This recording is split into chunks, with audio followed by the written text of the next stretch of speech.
Hello, मैं आपको आज बताने वाला हूँ एमपी का, मध्य प्रदेश का इशूड डिग्री सर्टिफिकेट पे यूएई अटेस्टेशन किस तरह से किया जाता है। देखिए, मेरे पास एक एमपी का भोपाल का डिग्री सर्टिफिकेट है, उस पर यूएई एम्बेसी किस तरह से अटेस्टेशन करती है मैं आज को आपको स्टेप बाय स्टेप बताता हूँ। देखो, इस पर लिखा है राजीव गांधी औद्योगिक विश्वविद्यालय भोपाल का सर्टिफिकेट है।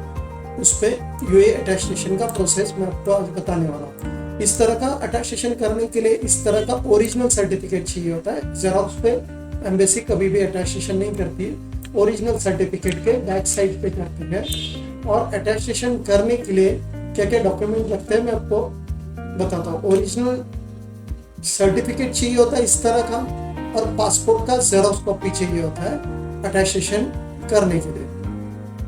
और ये अटेस्टेशन करने के लिए कम से कम 8 वर्किंग डेज लगते हैं। और इसके अगर ये सर्टिफिकेट लैमिनेशन होगा तो काफ़ी लोग लैमिनेशन करके रखते हैं, तो वो लैमिनेशन हम लोग बैक साइड से रिमूव करके उस पर अटेस्टेशन करते हैं। तो इस सर्टिफिकेट पे अटेस्टेशन किस तरह से स्टेप बाय स्टेप होता है मैं आपको बताता हूँ, क्योंकि सर्टिफिकेट के बैक साइड पे होता है। ये देखिए, ये सर्टिफिकेट का बैक साइड का पोर्शन है।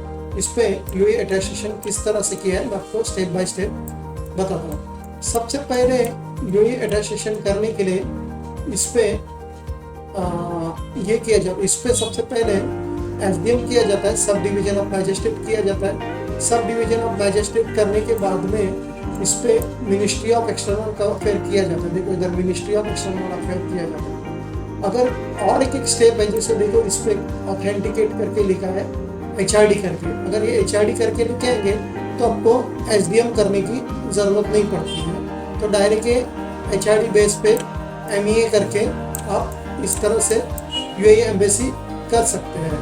लेकिन ये एचआरडी है ना, सऊदी और कतर के लिए कंपलसरी है, यूएई के लिए कंपलसरी नहीं है। तो सबसे ये एचआरडी करने में काफ़ी वक्त चला जाता है, तो इसलिए सबसे आसान तरीका होता है कि आप सबसे पहले इसको नोटरी करा के, एसडीएम करा के, फिर इस तरह का एमईए करने का।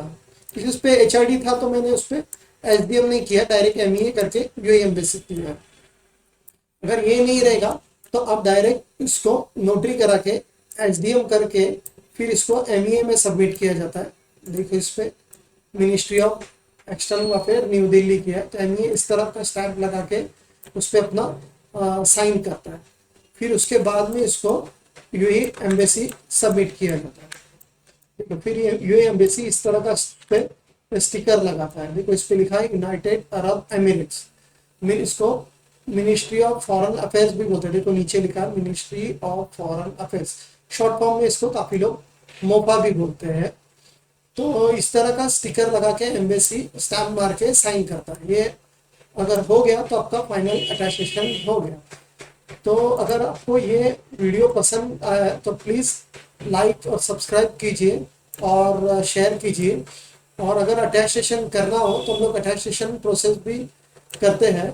ये अटेस्टेशन करने को 8 वर्किंग डेज लगता है। ओरिजिनल डिग्री और पासपोर्ट का जेरॉक्स कॉपी चाहिए।